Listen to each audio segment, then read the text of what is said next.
Hola a todos, mi nombre es Sofía Belén Castro Leme y soy auxiliar docente de la tercera cátedra de Anatomía de la Facultad de Medicina de la Universidad de Buenos Aires y hoy voy a dar esta clase que es sobre recto. El recto constituye junto con el conducto anal la última porción del tubo digestivo. Y como van a tener una clase específica de conducto anal, acá nos vamos a dedicar a lo que es el recto. Como en todo el resto de los órganos, lo primero que van a tener que saber, o cuando van a estudiar, lo primero que van a tener que leer es la ubicación. Primero lo grande, es decir, en qué cavidad está, si está en el cráneo, si está en el tórax, si está en el abdomen, si está en la pelvis. Y después, si se puede especificar un poco más la ubicación, se hace. Por ejemplo, en el tórax van a poder hablar de la proyección vertebral de los órganos. En el abdomen, de en qué cuadrante se proyecta cada órgano. Bueno, en el caso del recto vamos a decir que se encuentra en la cavidad pélvica, es decir, en la pelvis. Y que va a iniciar donde finaliza el colon sigmoideo, o sea, es la continuación del colon sigmoideo. ¿Cómo me doy cuenta de esto? Es donde termina el mesocolon. Donde yo no veo más mesocolon, ahí es que empezó el recto. Y eso también se puede proyectar, se puede decir la proyección vertebral de esto, que es la tercera vértebra sacra. Es decir, que va a extenderse desde la tercera vértebra sacra hasta el punto donde el tubo digestivo, digamos, atraviesa el músculo elevador del ano, que es este que veo acá. Y eso, como proyección vertebral, lo podemos decir que está en el vértice del coxis, a nivel del vértice del coxis. Por lo tanto, se va a extender desde la tercera vértebra sacra hasta el vértice del coxis. Luego, una cosa que podemos observar ya en estas imágenes, sin saber nada más que cuál es la ubicación del recto, es que sus relaciones no van a ser iguales en una pelvis femenina y en una pelvis masculina. Podemos ver que hacia posterior vamos a tener el sacro. Eso en ambas pelvis es igual. Pero hacia anterior ya no tengo los mismos órganos. En el caso de la pelvis femenina, hacia anterior voy a tener el útero y la vagina, y en el caso de la pelvis masculina voy a tener la vejiga. Y bueno, entre la vejiga y el recto vamos a poder encontrar a las vesículas seminales y a los conductos deferentes. Esto es algo que se preguntan los prácticos, ustedes no están teniendo prácticos, pero sépanlo, que se pregunta si una pelvis es femenina o es masculina y justificar. ¿Y cómo lo tienen que justificar? De esta forma, es decir, por los órganos internos. Entonces, si yo estoy viendo una pelvis femenina, voy a justificar que la pelvis es femenina, porque encuentro el útero y la vagina, depende si pueden ver. Si tienen un corte sagital, van a poder ver el útero y la vagina. Ahora, si es un preparado donde no hay un corte, es decir, que yo veo la pelvis desde superior, voy a poder ver el útero.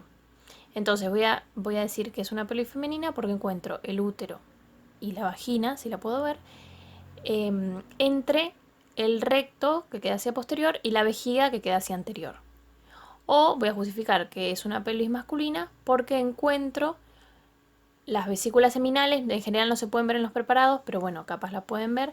Y si no, el conducto deferente, ¿sí? Porque encuentro el conducto deferente entre la vejiga, que es anterior, y el recto, que es posterior.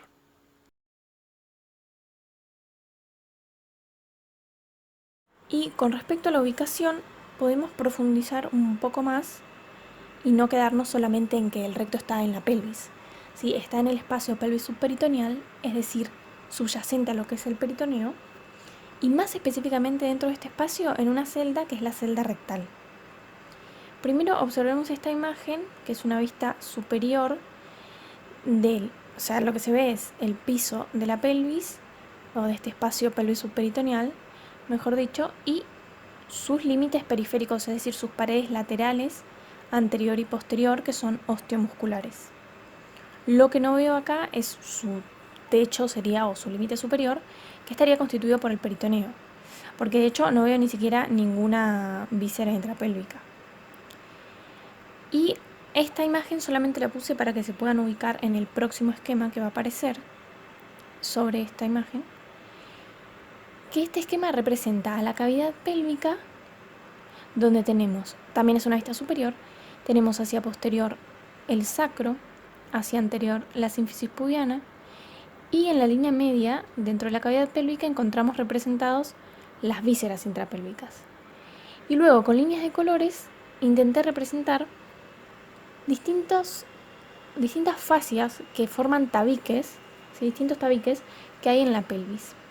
Estos tabiques van a dividir a la pelvis en distintos espacios, de los cuales nos van a importar más los que son los espacios viscerales, que son estos tres en este caso, y hoy en particular en esta clase nos va a importar más este espacio que está acá, que es en el cual se ubica el recto, que es la celda rectal. Como generalidad, es decir, ahora yo no voy a explicar obviamente la disposición de todos estos tabiques, pero como generalidad sepamos que hay dos que tienen una orientación sagital, que son estos que están representados con las líneas rojas, y el resto que tiene una orientación ya más laterolateral. ¿Cómo están formados estos tabiques? Bueno, están formados por las vainas que acompañan a los distintos vasos que están en la cavidad pélvica. ¿Sí? Son tabiques de tejido conjuntivo y de fibras musculares lisas que están rodeando y acompañando a los vasos de la pelvis en todo su recorrido. Es decir, como que envuelven estos vasos y al envolverlos quedan en una conformación como si fuera un plano, y por eso constituyen tabiques. Bueno, y acompañan a los vasos, pero terminan envolviendo también, por lo tanto, a los nervios. Entonces, como dije antes, van a haber dos que tengan una orientación sagital, que son estos que se ven en rojo, y el resto es más laterolateral. Los que tienen la orientación sagital son los que se conocen como fascias sacropúbicas, que también la pueden encontrar en los libros más viejos como láminas sacro-recto-génito-vésico-pubianas de Farabeuf. Estas fascias sacropúbicas se van a extender desde la cara anterior del sacro, ¿sí? Medial a lo que son los agujeros sacros anteriores, hasta la cara posterior del pubis. Y en todo ese recorrido que hacen, pasan laterales a los que son los órganos intrapélvicos. Y dijimos que estos tabiques todos están formados por tejido que acompaña a las arterias. Y bueno, y por lo tanto, en realidad a todos los vasos y a los nervios. En este caso, ¿a qué vasos van a acompañar? O sea, son el tabique correspondiente a qué vasos, a las arterias ilíacas internas y sus ramas parietales. Si miramos esta imagen de esta vista anterosuperior de la pelvis, donde esto es posterior, esto es anterior y estos son los laterales, podemos observar acá a la arteria ilíaca interna y acá tenemos sus ramas. Entonces, imagínense todo un tejido que está envolviendo estas ramas y acompañándolas en todo su recorrido. Bueno, justamente por acompañarlas en este recorrido, va a ser que van a tomar esa conformación planar, ¿sí? Como si fuera una lámina. Eso capaz lo podemos observar mejor en esta otra imagen, donde ahora les voy a poner un esquema representando esta fascia para que se lo imaginen bien. Esta es una vista anterolateral de una pelvis masculina, donde vemos acá la arteria ilíaca interna y vemos todas sus ramas.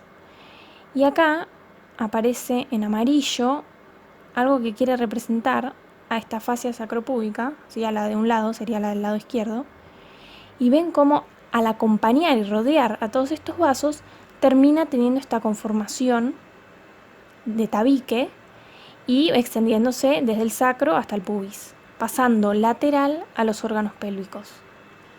Y de los tabiques que tenían orientación lateral-lateral, nos van a importar más que nada dos, que son estos dos, ¿sí? Que están coloreados o representados acá por la línea verde y la línea amarilla, que son, en el caso de la pelvis masculina, el tabique recto vesical, que podrán preguntarse por qué recto vesical si en el medio tenemos esto. Bueno, esto está representando a la celda genital masculina. Pero la celda genital masculina está ocupada por, es decir, su contenido son las vesículas seminales y parte de los conductos deferentes. Y como el volumen de la vejiga va a sobrepasar a estas vesículas seminales y la parte esta del conducto deferente, vamos a decir directamente que este tabique recibe el nombre de recto vesical. Entonces, bueno, tenemos el recto vesical y hacia posterior este tabique que recibe el nombre de fascia presacra. Y en el caso de la pelvis femenina vamos a tener el tabique recto vaginal. Ahora sí recibe en parte el nombre del órgano que ocupa la celda genital, ya que es más voluminoso que el contenido de la celda genital masculina. Y hacia posterior la fascia presacra. Es decir, el tabique que cambia de nombre es el tabique, el límite anterior de la celda rectal, que ahora la vamos a ver bien en detalle. ¿Por qué?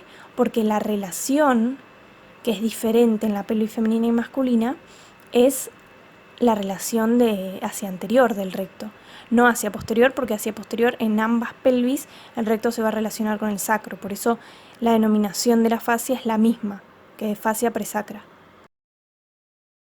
Y ahora sí vamos a ver bien en detalle cómo está delimitada la celda rectal. Vamos a ver que tiene varias paredes y vamos a empezar por la pared anterior. Como podrán imaginar, por lo que acabamos de decir, la pared anterior no está constituida de la misma forma en una pelvis masculina que en una pelvis femenina. Entonces, vamos a ver que esta pared anterior la podemos dividir en una parte superior y una parte inferior. La parte superior va a estar constituida, o sea, esta pared va a estar constituida en esa parte superior por el peritoneo pelviano, que este peritoneo va a cubrir lo que son los 2/3 superiores de la cara anterior del recto, ¿sí? Es esto que vemos en esta imagen y esto que vemos en esta otra imagen. Y este peritoneo, luego, al reflejarse, ven que desciende y luego vuelve a ascender, va a formar un fondo de saco, que es este espacio que queda acá. Ahora, el peritoneo va a estar formando parte de esa pared anterior, tanto en la pelvis femenina como masculina. Pero el fondo de saco formado por ese peritoneo no recibe el mismo nombre en la pelvis masculina que en la femenina, ¿sí? En la pelvis masculina hablamos del fondo de saco recto vesical y en la pelvis femenina del fondo de saco recto uterino, por los órganos que están contribuyendo a la formación de ese fondo de saco en cada caso. Eso con respecto a la parte superior de la pared anterior.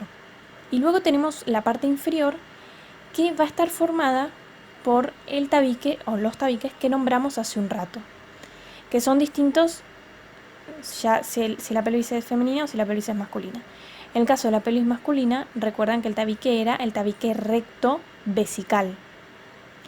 Y en el caso de que es lo que podemos ver acá. Y en el caso de la pelvis femenina vamos a tener el tabique recto vaginal. Este tabique está formado, en el caso de que sea el tabique recto vaginal, va a estar formado por la vaina que acompaña a la arteria uterina. Si esta arteria va a llegar acá por la cara lateral del útero y luego esa vaina se va a dividir en dos hojas. Bien, la hoja posterior es la que va a constituir este tabique recto vaginal. Y en el caso del tabique recto vesical para la pelvis masculina, va a estar formado en parte por la vaina que acompaña a la arteria vesical y luego a la arteria del conducto deferente. Y bueno, por medio de esta pared anterior de la celda, el recto se va a relacionar con, en el caso de la pelvis masculina, ya imaginarán, con la vejiga, y bueno, también con asas intestinales, que en las imágenes en la imagen no las vemos, porque bueno, no se ilustraron para poder observar mejor los órganos de la pelvis y su disposición. Y también se va a relacionar con los conductos deferentes y con parte de los conductos deferentes y las vesículas seminales, que es lo que está acá, y con la próstata, que es esta estructura que se encuentra acá. Y en el caso de la pelvis femenina, por medio de esta pared anterior de la celda, el recto se va a relacionar con el útero y con la vagina. Entonces recuerden, pared anterior de la celda rectal, en su parte superior formada por el peritoneo, que forma un fondo de saco, antes llamado fondo de saco de Douglas y ahora llamado fondo de saco recto vesical en la pelvis masculina y recto uterino en la pelvis femenina, y parte inferior de la pared anterior formada por el tabique recto vesical en la pelvis masculina y el tabique recto vaginal en la pelvis femenina. Con respecto a la pared posterior de la celda rectal, vamos a ver que está constituida por la fascia presacra, que en nuestro esquema está representada en amarillo y en esta imagen la podemos ver acá. Antes de decir cómo está constituida esta fascia presacra, tenemos que saber qué son los alerones del recto.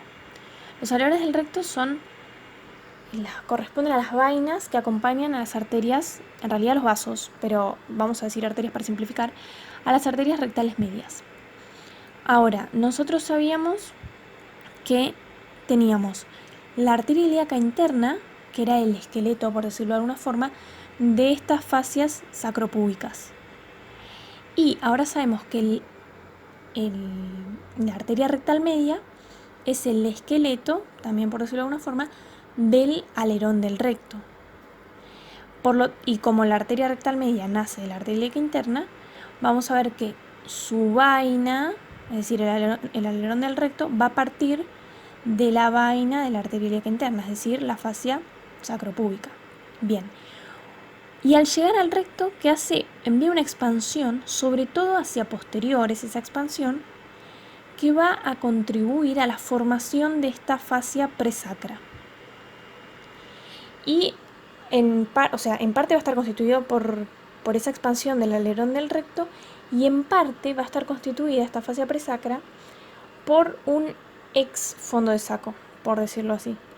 Porque es donde antes había un fondo de saco, pero las hojas de este fondo de saco se fusionaron y ya no existe más el fondo de saco. Es decir, durante el desarrollo ese fondo de saco desapareció. Bien, y ahí quedó constituida la fascia presacra, que es el límite posterior de la celda rectal, tanto en la pelvis femenina como en la pelvis masculina. Y por medio de esta pared posterior de la celda, el recto se va a relacionar con el sacro, con el coxis, con el músculo piriforme, con los vasos sacros medios y laterales, con los nervios esplácnicos sacros y con los ramos anteriores de los nervios sacros. Y con respecto a las paredes laterales de la celda, vamos a ver que están formadas en su parte superior por el peritoneo, como vemos en esta imagen. Vemos el recto que está recubierto por peritoneo, y este peritoneo, luego de cubrir al recto, forma un fondo de saco, ¿sí? Forma de cada lado, uno de cada lado, que son los fondos de saco laterales. ¿Por qué? Porque acá hay algo que lo está elevando. Entonces, como acá hay algo que lo eleva, se deprime ahí y forma el fondo de saco. Y luego en la parte más inferior, las paredes laterales de la celda van a estar formadas por la fascia sacropúbica, que era la que teníamos representada en rojo en este esquema. Que en esta imagen, que también es una vista superior, podemos verla acá. En realidad, bueno, esta es una vista superior de una pelvis femenina, y esto que vemos acá, esta estructura con forma de abanico, es el ligamento útero-sacro o sacrouterino, que es parte de las fascias sacropúbicas en la pelvis femenina. Pero bueno, esto estaría como en la parte más superior, que sería lo que termina elevando acá al peritoneo y causando que se formen esos fondos de saco laterales. Esta igual es una pelvis masculina, pero para que entiendan la disposición del peritoneo con respecto a este ligamento. Y luego, cuando nos vamos más hacia inferior, podemos ver ahí la otra parte de la fascia sacropúbica, que es la que termina formando la pared lateral de la celda. Y bueno, por medio de esta pared lateral, el recto se va a relacionar en su parte superior. Cuando está vacío se va a poder relacionar con el colon, que el colon lo vemos acá, con las asas intestinales que no las vemos en las imágenes. Y cuando el recto está distendido, se va a relacionar con el uréter, que es esta estructura que vemos acá, con los vasos ilíacos internos, que acá vemos su porción proximal, y bueno, con sus ramas. Y en la pelvis femenina también se va a relacionar con el ovario y el fundíbulo de la trompa. Y luego en el segmento inferior, por medio de estas paredes laterales, el recto se va a relacionar con la ilíaca interna. ¿Por qué? Porque está ahí la fascia sacropúbica, y la ilíaca interna y sus ramas dijimos que eran como el esqueleto de esta fascia sacropúbica, porque la fascia sacropúbica es es la vaina que acompaña a estas arterias. Y como esta fascia está conteniendo al plexo hipogástrico inferior, también se va a relacionar con este plexo. Con respecto a la irrigación del recto, vamos a ver que está dada principalmente por las arterias rectales, superior y media, también por la arteria rectal inferior, y alguna contribución hay de la arteria sacra media. En esta es una vista posterior, donde vemos el colon sigmoide, el recto, y hacia el lateral los coxales, y esto es superior, esto es inferior. Vemos la aorta, y vemos cómo la aorta da una de sus ramas colaterales, ¿sí?, de la aorta abdominal, que es la arteria mesentérica inferior. Esa arteria mesentérica inferior desciende, si recuerdan, daba ramas para el colon, sí, para el colon descendente, para el colon sigmoideo, y luego se divide en sus dos ramas terminales, que son las arterias rectales superiores, que las vemos acá. Y estas arterias rectales superiores van al recto. Llegan al recto por su cara posterior y luego se ramifican en las paredes del órgano. Por otro lado, la aorta daba como ramas, o sea, se bifurcaba en arteria ilíaca común izquierda y arteria ilíaca común derecha. Y cada arteria ilíaca común, a su vez, se dividía en arteria ilíaca externa y arteria ilíaca interna. La arteria ilíaca interna, que aprovecho para decir es súper importante y tienen que saberla bien, una de las ramas que daba era la arteria rectal media, que es esta que vemos acá y que llega al recto por su cara lateral. Y por otro lado, otra de las ramas que daba la arteria ilíaca interna era la arteria pudenda interna, que la vemos acá, que en un momento, en parte de su trayecto, está recorriendo el límite lateral de la fosa isquional. La fosa isquional es este espacio que tenemos acá y este otro. Lo tienen que saber, ¿sí?, los límites y el contenido. Y bueno, sabemos que la arteria pudenda interna recorre la pared de este espacio y mientras está recorriendo esa pared da a la arteria rectal inferior. Pero en realidad la arteria rectal inferior lo que hace es cruzar este espacio, es decir, cruzar la fosa isquional de lateral a medial hasta llegar a irrigar al conducto anal. Pero bueno, eso es lo que quería decir. En realidad, más que nada, lo que irriga la arteria rectal inferior es el conducto anal. Y por último teníamos la pequeña contribución que hace la arteria sacra media, que acá la vemos. La arteria sacra media, naciendo de la cara posterior de la aorta, desciende y llega a la cara posterior del recto, donde se anastomosa con las arterias rectales. Más que nada las superiores, que son las que van a predominar en esta región. Luego tenemos el drenaje venoso del recto. El drenaje venoso del recto va a iniciar en un plexo venoso, que es el plexo venoso rectal, que se forma en las paredes del órgano, y de ahí van a partir vasos que van a terminar formando principalmente lo que son las venas rectales superiores, medias e inferiores. Bien, con respecto a las venas rectales superiores, estas van a ascender y se van a unir formando la vena mesentérica inferior. Y como sabrán de la clase pasada, la vena mesentérica inferior iba a terminar desembocando en la vena esplénica para luego formar la vena porta. Y la vena porta conduce la sangre hasta el hígado, desde donde la sangre continúa su camino por las venas suprahepáticas que desembocan en la vena cava inferior. que finalmente llega al corazón.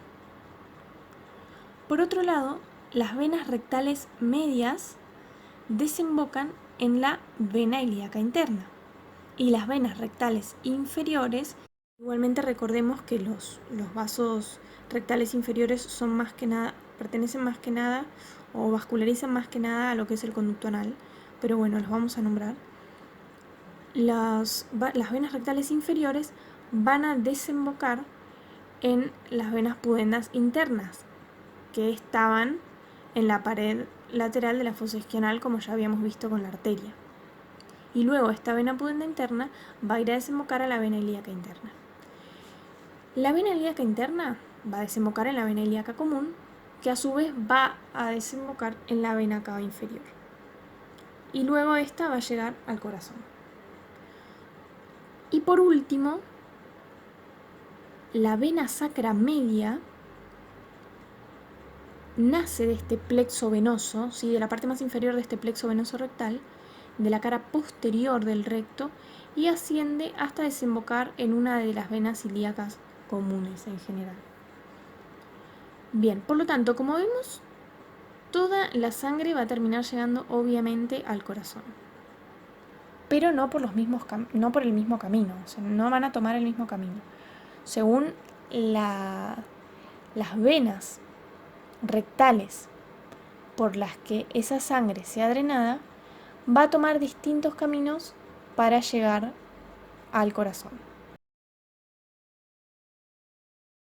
Es decir, la sangre que salga por algunas de estas venas, que son las venas rectales superiores, va a tomar el camino de la vena porta hepática, ¿sí? Es decir, va a tomar el sistema porta antes de llegar a la vena cava inferior, y la sangre que sea drenada por las otras venas rectales, es decir, las medias y las inferiores, va a tomar directamente el camino de la vena cava inferior, ¿sí? Va a ir directamente por el sistema cava. Por lo tanto, podemos hablar de que a nivel de la pared del recto existe una anastomosis portocava. ¿Cuál es esa anastomosis? Es el plexo venoso rectal. ¿Y por qué hablamos de que existe una anastomosis? Primero, recordemos que era una anastomosis portocava. Era las anastomosis entre las ramificaciones de venas que pertenecen o que son tributarias del sistema porta y venas y ramificaciones de venas que son tributarias del sistema cava. Y por lo tanto son puntos donde ambos sistemas se relacionan. ¿Para qué me servían? Porque si, por ejemplo, hubiera algún problema por el cual la sangre no pudiera continuar su camino, por ejemplo, en este caso vamos a tomar el ejemplo del recto, la sangre que toma el camino de las venas rectales superiores. Hay algún problema por el cual no puede continuar su camino por la vena porta. Entonces, como a nivel de la pared del recto, las ramificaciones de las venas rectales superiores están anastomosadas con las ramificaciones de las venas rectales medias y de las venas rectales inferiores, la sangre se puede, ya que no puede ir por acá, se puede desviar, si puede tomar el camino de las venas rectales medias e inferiores para continuar su recorrido hasta llegar al corazón, ¿sí? Y llegar finalmente al corazón como tenía que hacer en un principio. Solo que no va a pasar, ¿sí?, por el sistema porta, va a ir directamente por el sistema cava. Recuerden que las anastomosis portocavas las tienen que saber bien. Acá estamos viendo solo una, que es la que tiene que ver con esta clase, pero hay más, tienen que saber qué son en general, cuál es su propósito, cuáles existen y dónde se ubican. Y por qué, por las ramificaciones de qué venas están formadas y cada una de esas venas a qué sistema pertenece, si al sistema porta o al sistema cava. Con respecto al drenaje linfático del recto, vamos a encontrar, al igual que en el drenaje venoso y que en la irrigación, vasos rectales superiores, medios e inferiores.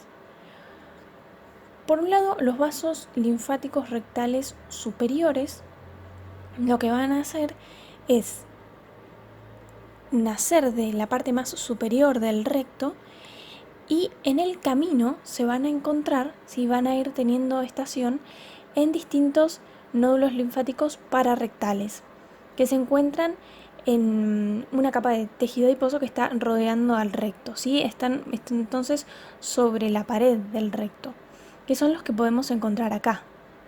Vemos que están las arterias rectales superiores, hay vasos linfáticos que las están acompañando, que son los vasos linfáticos rectales superiores, y en el camino de estos vasos encontramos nódulos linfáticos, que son los nódulos pararrectales. Bueno, luego de atravesar los nódulos pararrectales, los vasos linfáticos rectales superiores van a llegar a los nódulos mesentéricos inferiores. ¿Pero de qué forma? Tenemos tres tipos de vasos linfáticos rectales superiores. Hay unos que son largos, unos de longitud media y unos que son cortos. Todos van a ir a parar al mismo lugar, o sea, a los mismos nódulos linfáticos, que son los mesentéricos inferiores. Pero, por ejemplo, los cortos lo que hacen es ir específicamente a un grupo de nódulos que están en la bifurcación de la arteria rectal superior. Es decir, en donde nacen las dos arterias rectales. Que esos nódulos son los nódulos linfáticos rectales superiores, que son parte de los nódulos mesentéricos inferiores. Pero van primero esos y luego sí pueden hacer estación en el resto de los nódulos linfáticos mesentéricos inferiores. Luego, los vasos colectores medios y los largos van a ir directamente a los demás nódulos linfáticos mesentéricos inferiores, es decir, no van a pasar por los rectales superiores, sino que van a ir al resto de los mesentéricos inferiores, es decir, los que están más sobre el trayecto de la arteria mesentérica inferior y no tanto sobre su bifurcación en arterias rectales superiores. Luego tenemos que saber que los nódulos mesentéricos inferiores, al igual que los nódulos mesentéricos superiores, que acá ahora no los nombramos, pero sepan que existen, van a ir a desembocar a los nódulos linfáticos celíacos. Todos estos nódulos, los mesentéricos inferiores, los superiores y los celíacos, van a ubicarse alrededor de las arterias que le dan el nombre. Y estos tres grupos, es decir, los mesentéricos inferiores, los superiores y los celíacos, son parte de los nódulos linfáticos preaórticos, es decir, que se ubican anteriores a la aorta abdominal. ¿Por qué? Porque ahí es donde nacen las arterias que le dan el nombre a estos grupos. Entonces, si estos se ubican alrededor de las arterias, es lógico que estén anteriores a la aorta y por lo tanto sean parte de los nódulos linfáticos preaórticos. Bueno, entonces, como estamos diciendo, los nódulos linfáticos mesentéricos inferiores van a ir a desembocar a los nódulos linfáticos celíacos. Y estos, ¿sí?, los vasos que salen de los nódulos linfáticos celíacos, ¿sí?, es decir, sus eferentes, van a ir a formar los troncos linfáticos intestinales. Por otro lado, dijimos a los vasos linfáticos rectales medios, que estos en su camino también hacían estación en algunos nódulos linfáticos pararrectales y luego van a terminar desembocando en un nódulo ilíaco interno, que está acompañando a los vasos ilíacos internos.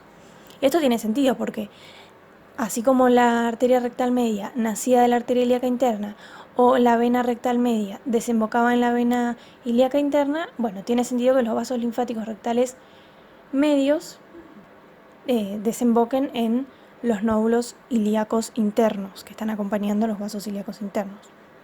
Y como ya sabrán o se imaginarán, los vasos eferentes de los nódulos linfáticos ilíacos internos van a ir a desembocar a los nódulos linfáticos ilíacos comunes. Y por último, partiendo del recto, pero más que el recto, partiendo de lo que es el conducto anal, pero igual lo vamos a nombrar, están los vasos linfáticos rectales inferiores, que van a ir a desembocar en los nódulos inguinales superficiales, superomediales, y de ahí van a ir los eferentes de estos nódulos inguinales van a ir a los nódulos linfáticos ilíacos externos. Y luego, como ya se imaginarán, los eferentes de los nódulos linfáticos ilíacos externos van a desembocar en los nódulos ilíacos comunes. Pero también lo que pueden hacer los vasos linfáticos rectales inferiores es ir a desembocar algún nódulo pararectal y entonces tomar el camino de los vasos linfáticos rectales medios o superiores. Bien, luego, los vasos eferentes de los nódulos linfáticos ilíacos comunes van a ir a desembocar a los nódulos linfáticos aórticos laterales, que se ubican donde laterales a la aorta, como dice su nombre. Y los vasos eferentes de estos nódulos linfáticos son los que van a conformar los troncos linfáticos lumbares. Tanto los ganglios aórticos laterales como los preaórticos, que había nombrado antes, los preaórticos eran tanto los ilíacos como los mesentéricos inferiores y los mesentéricos superiores. Bien, tanto los ganglios aórticos laterales como los preaórticos son parte de los nódulos linfáticos que se denominan lumbares. Eso se los aviso para que lo sepan por si lo leen de algún lado donde los encuentran así. O para que sepan a qué grupo pertenecen más que nada. Y luego, tanto los troncos linfáticos, los troncos linfáticos lumbares y los troncos linfáticos intestinales son como los troncos eferentes más importantes que vamos a tener y que van a formar lo que es el conducto torácico. Es decir, estos son los troncos eferentes más importantes de todo lo que es el abdomen, la pelvis y bueno, y también lo que es la linfa del miembro inferior.